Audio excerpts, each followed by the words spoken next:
You are about to discover the system that is ultimately responsible for most of the inequality in our world today.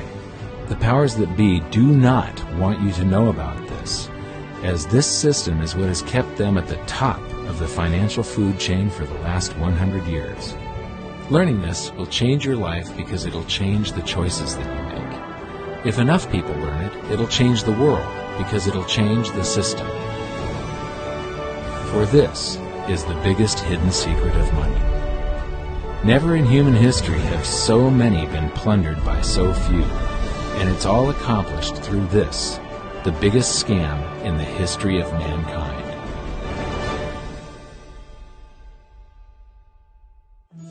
They say that money doesn't grow on trees, but the truth is that the modern banking system creates currency far faster than trees can grow. Most people don't have a clue how currency is created.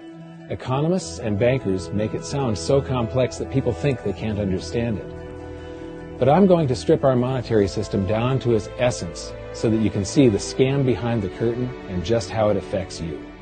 Every modern society creates currency in pretty much the same way. But since the US dollar is the majority of the world's currency, I'm going to use the United States as our example. It all starts when some politician says, "Vote for me and I'll make sure the government provides you more free stuff than my opponent will." But there's no such thing as a free lunch. So to provide that supposedly free stuff, the politicians vote for the country to spend more than its income. This is called deficit spending. To pay for that deficit spending, the Treasury borrows currency by issuing a bond. So what's a bond? If you think about it, a bond is really nothing but a glorified IOU. It's a pretty piece of paper with numbers printed on it that says, "Loan me $1 trillion today, and I promise over a 10-year period I'm going to pay you back that $1 trillion plus interest." But what you need to understand is that Treasury bonds are our national debt. These glorified IOUs are to be paid back by you and I and our descendants through future taxation. Therefore, when the government issues a bond, it steals prosperity out of the future so that it can spend it today. The Treasury then holds a bond auction, and the world's largest banks show up and compete to buy part of our national debt and make a profit on it by earning interest. You'll notice that as we move through this process, the big banks are there, taking a cut every step of the way. This isn't by chance, as you'll see shortly. Then, through a shell game called open market operations, the banks get to sell some of those bonds to the Federal Reserve at a profit. To pay for the bonds, the Federal Reserve opens up its big old checkbook and writes bad, bogus, counterfeit checks that should bounce because they're drawn on an account that always has a zero balance. There isn't one penny in there. To quote from the Boston Federal Reserve, "When you or I write a check, there must be sufficient funds in our account to cover that check. But when the Federal Reserve writes a check, there is no bank deposit on which that check is drawn. When the Federal Reserve writes a check, it is creating money." The Fed then hands those checks to the banks, and at this point, currency springs into existence. The banks then take that currency and buy more bonds at the next Treasury auction. But what is a check? A check is also an IOU. When you write a check, you're making a note that says, "Here's my IOU for cash. All you have to do is go to the bank and pick it up." Now, it's very, very important that you understand this process because we're going to come back later and show you the devastating effect this has on you. The Treasury issues IOUs, bonds. The banks then buy those IOUs with currency. The Federal Reserve then writes IOUs, checks, and hands them to the banks in exchange for the Treasury's IOUs, the bonds. And currency is created. So what's really happening is the Federal Reserve and the Treasury are just swapping IOUs, using the banks as middlemen, and abracadabra, presto, currency magically springs into existence. This process repeats and repeats over and over again, enriching the banks and indebting the public by raising the national debt. The end result is that there's a buildup of bonds at the Federal Reserve and currency at the Treasury. This process is also where all paper currency comes from. The Federal Reserve and the government mistakenly call it base money because they didn't watch episode 1 of this series and they don't know the difference between money and currency.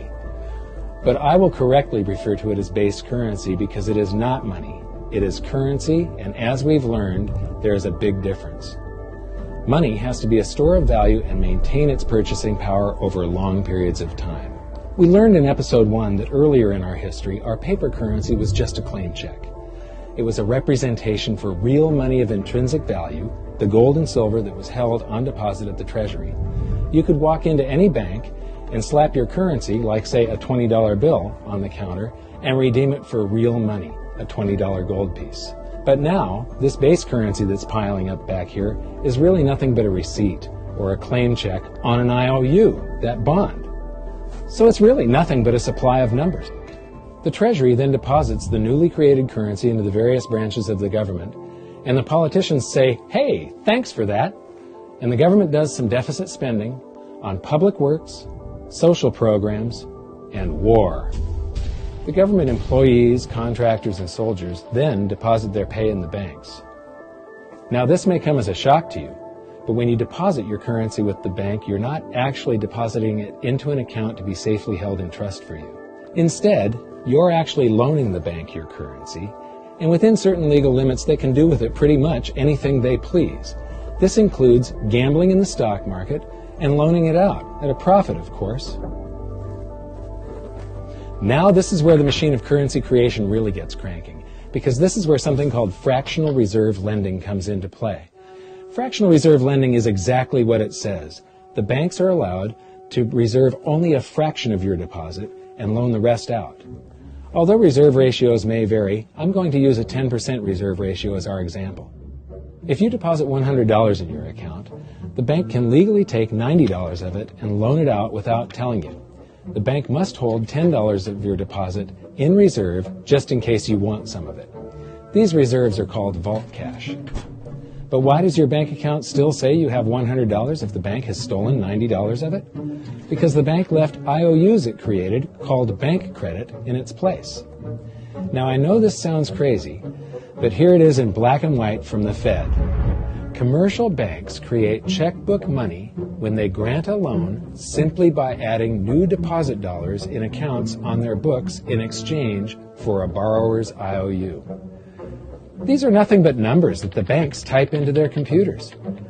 And even though these bank credit IOU numbers are very different from base currency numbers, because they only exist in computers, they are still currency. So now there is $190 in existence. Now the reason people take out loans from the banks is to buy something. They're going to buy a house or a car or something like that. So the borrower takes the $90 that the bank loaned to him from your account, and he pays the seller of the item.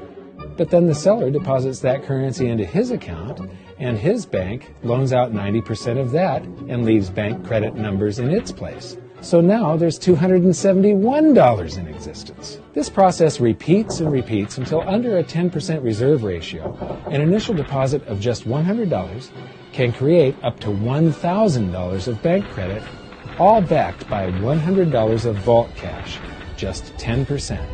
But as I said, reserve ratios vary wildly.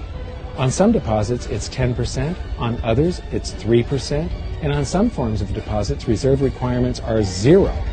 The result is that the expansion of the currency supply by the banks is far greater than even this example would lead you to believe. So once again, when currency is deposited in the banks get to lend it out, and then it gets redeposited and relent, redeposited and relent, redeposited and relent over and over again, creating bank credit all the way. This is where the vast majority of our currency supply comes from. In fact, 92 to 96% of all currency in existence is created not by the government, but here in the banking system. Now, massive amounts of currency spewing into society may at first sound like a fun idea. That is, until you remember one of the most important hidden secrets of money from episode 1, that the prices of everyday goods and services act as a sponge on an expanding currency supply. The more currency we have, the more prices rise. This is where inflation comes from. The true definition of inflation is an expansion of the currency supply. Rising prices are merely the symptom. So our entire currency supply is nothing but a couple of bucks whipped up in this hocus-pocus scam where the Treasury and the Federal Reserve swap glorified IOUs, and a bunch of numbers that the banks just type into their computers. That's it. That's our entire currency supply. It's nothing but a supply of numbers. Some of them printed, most of them typed. And there is nothing else. But if you thought that was crazy, Get ready to enter the twilight zone of modern economics. We work for some of that currency supply. True wealth is your time, but we trade away moments of our lives, hour by hour, day by day, and year by year, for numbers that somebody printed on pieces of paper or just typed into a computer. Now those numbers represent our blood, sweat, tears, labor, ideas, and talent. We are what gives the currency its value. But here comes the really cruel joke. We work hard so that we can save some of that currency, so that we can pay the tax collector. In the United States, it's known as the IRS. They then turn it over to the Treasury so that the Treasury can pay the principal plus interest on that bond that the Federal Reserve bought with a check drawn on an account that has nothing in it. Now let's do a recap on this section, because this is where the system begins to rob you and I on a massive scale. Much of our taxes are not used for schools, roads, and public services, but to pay interest on bonds that the Federal Reserve bought with a check drawn on an account that has nothing in it. The Federal Reserve is committing fraud. But here's one of the biggest secrets of them all. Before the establishment of the Federal Reserve, there was no need for personal income tax. The Federal Reserve was created in 1913, and that very same year, the Constitution was amended to allow income tax. Do you really think this was just a coincidence? Ask yourself how much income tax you've paid over your lifetime. Much of it has been silently siphoned away into the hands of those who own the system. Yes, this system has owners. Who they are is an even bigger secret that we'll get to shortly. But first, we need to understand the mumbo-jumbo of the so-called debt ceiling. It's all based on a huge paradox. There was interest due on that bond, and there was interest due on every one of those loans that the banks made. That means that there is interest due on every dollar in existence. Let me ask you something. If you borrow the very first dollar into existence, and that's the only dollar that exists on the planet, but you promise to pay it back plus another dollar's worth of interest, where do you get the second dollar to pay the interest? The answer is that you have to borrow that one into existence and promise to pay it back with interest as well. So now there are $2 in existence, but you owe $4, and so on and so on. The result is there's never enough currency to pay the debt. There is always more debt in the system than there is currency in existence to pay the debt. Therefore, the whole system is impossible. It is finite. It will come to an end one day. What would happen if the government stopped borrowing to do deficit spending? Are the payments on those treasury bonds going to stop? What would happen if the public stopped borrowing and going deeper into debt? Are your house and car payments going to stop? No. There is a payment due every month on the principal plus the interest on every dollar in existence, and those payments do not stop. If we stop borrowing, then no new currency is created to replace the currency that we used to make those payments. Whether you're making a payment on a loan or paying tax to make a payment on a bond, the portion of the payment that goes to pay off the principal extinguishes that portion of the debt. But the debt also extinguishes the currency. Currency and debt are like matter and antimatter. When they meet, they annihilate each other. If we just pay off the principal only on all the loans and bonds that exist, the entire currency supply just vanishes. So if we don't go deeper into debt every year, look what happens. The whole thing goes into a deflationary collapse under the weight of those payments.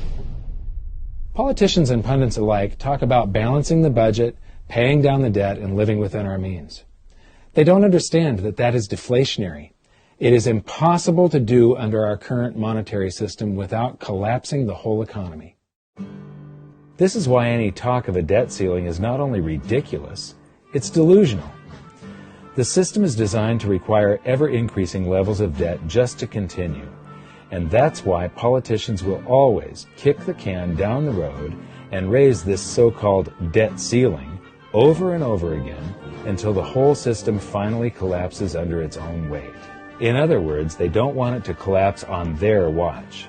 The Founding Fathers of the United States knew the dangers of central banking and fought to free themselves from this very thing. The Revolutionary War started out as a tax revolt, but now we must pay tax just to have a monetary system.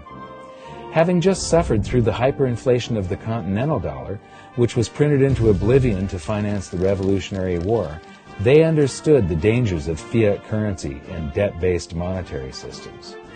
So to protect future generations from institutional theft and out-of-control government, they wrote into the Constitution that only gold and silver can be money for the simple fact that you can't print them. Our current system is not only unconstitutional, but it robs us of the liberty and prosperity our forefathers fought and died for. We are all feeling the effects of ignoring the Constitution right now. By forcing more currency into circulation, our purchasing power is diluted. Inflation is a slow and insidious stealth tax that is simply the result of this debt-based monetary system. This system empowers and benefits those who create the currency and receive it first, as they get to spend it into circulation before it has an effect on the economy. They're stealing purchasing power from you and transferring it to the banks and the government every hour of every day because of this false monetary system. And it's not like the people at the top don't know this. To quote the Federal Reserve, the decrease in purchasing power incurred by the holders of money due to inflation imparts gains to the issuers of money. This is a fraud. It is a pyramid scheme, it is a Ponzi scheme, it's a scam, and it's a lie. Our entire monetary system is nothing but a form of legalized theft. But here's the biggest con job of them all. The Federal Reserve is not federal. It has stockholders. There is no federal agency that has stockholders. What's a stockholder? A share of stock represents a percentage of ownership in a corporation. So the stockholders are the owners of that corporation. Therefore, the Federal Reserve is a private corporation with owners. And you can see it for yourself if you go to the Federal Reserve's website, and it will say, the stockholders receive an annual dividend of 6%. Now, we know that the stock in the Federal Reserve was originally issued to the largest banks in the United States. But because of mergers and acquisitions through the years, you can't actually trace who owns the stock in the Federal Reserve. That's a very closely guarded secret. My guess would be that the owners are those primary dealers, the banks that get to make a profit by selling part of our national debt, those bonds, to the Federal Reserve, who buys them with a check from nothing. Then we pay tax to pay the principal and the interest on those bonds so that the Federal Reserve can pay the banks a 6% dividend. Don't be alarmed if you don't quite comprehend the deception of this system at first glance. Very few people do. It is purposely complex. The economist John Maynard Keynes once wrote, "By this means, government may secretly and unobserved confiscate the wealth of the people, and not one man in a million will detect the theft." I believe that presented correctly, anyone can understand this system, regardless of how complex it is. So let's do a recap and break it down even more. The way the system works is that, step 1, the government creates glorified IOUs. These bonds increase our national debt and put the public on the hook to pay it back. Step 2, IOUs are swapped to create currency. The Treasury sells the bonds to the banks. The banks then turn around and sell our national debt at a profit to the Federal Reserve, which they probably own. The Federal Reserve then opens its checkbook that doesn't have a penny in it and buys those IOUs with IOUs that it writes, checks, on a checking account that has a zero balance. Then they give those checks to the banks and currency just springs into existence, and then the whole process repeats. This results in a buildup of bonds at the Federal Reserve and currency at the Treasury, which is really just a supply of numbers. The Treasury then deposits the numbers in the various branches of the government, and we get to step 3. The government spends the numbers on promises, public works, social programs, and war. Then the government employees, contractors, and soldiers deposit their pay into the banks, and we get to step 4, where the banks multiply the numbers by magically inventing more IOUs through fractional reserve lending, where they steal a portion of everyone's deposit and lend it out. That currency gets redeposited, and then a portion is stolen again, and the process repeats over and over, magnifying the currency supply exponentially. Then we work for some of those numbers, which brings us to step 5, where our numbers are taxed.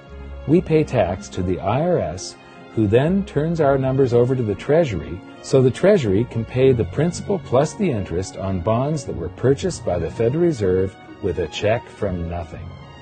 Then we get to step 6, the debt ceiling delusion. The system is designed to require ever-increasing levels of debt and will eventually collapse under its own weight because politicians always kick the can down the road. They don't want it to collapse on their watch. And finally, step 7, the secret owners take their cut. The world's largest banks own the Federal Reserve. Those banks make a profit selling our national debt to the Fed. They make a profit when the Fed pays them interest on the reserves held at the Fed, and the Fed pays them a 6% dividend on their ownership of the Fed. This system is fundamentally evil. It funnels wealth from the working population to the government and the banking sector. It is the cause of the artificial booms and busts of modern economies, and it causes great disparity of wealth between the rich and the working class. And it is only possible because we no longer use real money, we use currency. But worst of all, it is a form of enslavement. Bond is the root word of bondage. Whenever a government issues a bond, it is a promise to make us pay tax in the future. Nobody asked you if you wanted to pay tax today for the prosperity we all enjoyed in the last century. Nobody is asking our children if they want to work hard in the future to pay for the prosperity we're enjoying now. George Washington once wrote to James Madison, "No generation has..."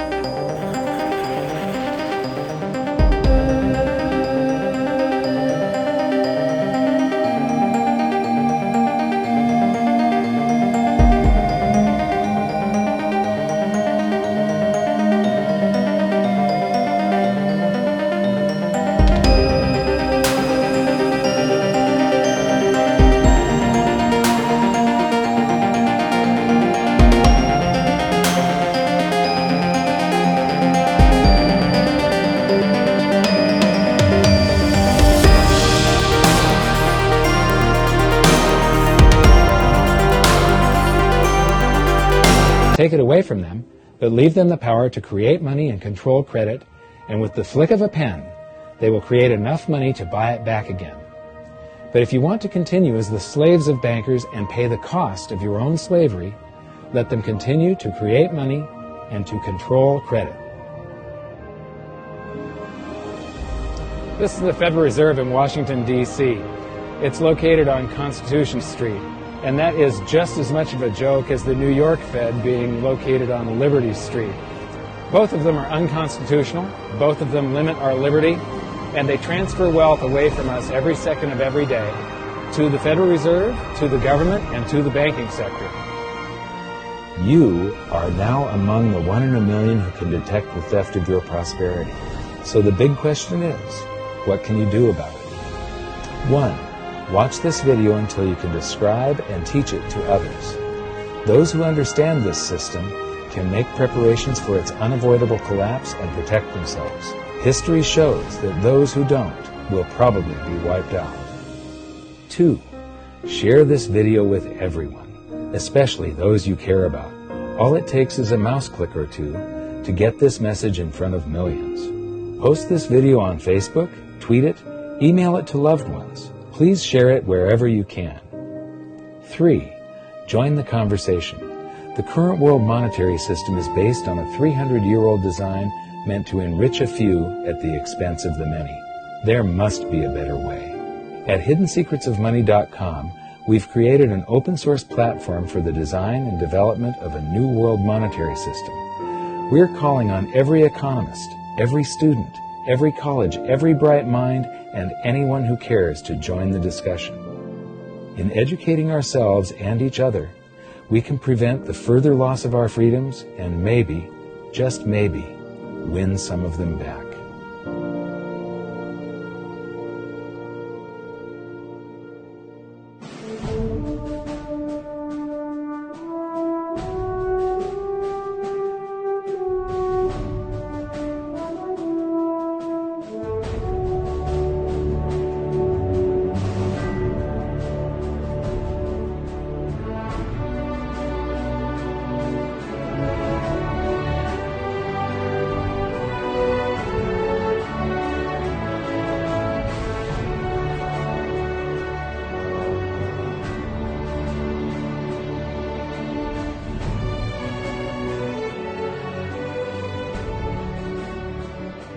I think your episode 4 is very beneficial, very helpful. It's going to introduce these ideas to a lot of people, and like I've just been talking about, we have to change people's mind, and the more they understand it, the better. And I think we're at this point now where more people in the last several years, 4 or 5 years, have thought about the Fed than they ever have in the previous 95 years. So I think an explanation and diagrams to show it is very helpful, because quite frankly, they're not going to get it in their grade school. They're not going to get it in their high schools. They're not going to get it in college unless they're in a very rare circumstance to understand how this works. You know, for years before I got involved in really studying gold and some of the things I write and talk about today, I was a monetary economist for decades. You know, in your video, you talk about the primary dealers. I was chief counsel and chief credit officer of one of the largest primary dealers for 10 years. So I had an inside seat on the Treasury market and have the privilege of working with several former vice chairmen of the Board of Governors, Manley Johnson and David Mullins, going back to the 80s and 90s. So I'm very immersed in what you were talking about. And I thought it was extremely accurate, extremely clear. I didn't think you were stretching on any points. It was really like something out of a PhD course, except that it was very easy to understand. I think it's accessible. I think we're seeing a little bit of a revolution in communications in the following sense. You know, as you point out, the Fed was created in 1913. Well, in 1913, there was no web, there was no YouTube, no Twitter. There was really no one to kind of stand up and oppose the Fed or call them out, if you will, or really get into a discussion that everyday Americans could follow. That's not true now with social media and everything else. You can reach out to millions and tens of millions of people and tell them what's going on. I think you've done that. You've done it successfully. I applaud it. I think this is a great video. I look forward to seeing it again. I know millions of people will enjoy it. Well, as we know, the Federal Reserve believes it can create money out of thin air, not realize money is supposed to represent real products and services. And what people don't realize is when the Fed does that, in effect, as Keynes pointed out, it's a form of taxation. It's a form of confiscation. And because people don't see it, the politicos get away with it, but it also undermines social trust. It just is corrosive throughout society. We're going to have a lot of turmoil in the coming years, but it's going to be the kind of turmoil that leads to positive things. So don't despair. Get out there and fight, because the tide is going to turn. This is going to be the status last stand. Thank you. This episode of Mike Maloney's Hidden Secrets of Money was brought to you by goldsilver.com and the new Silver Pegasus round. To learn how to protect your family and turn the coming economic storms into opportunity, visit goldsilver.com.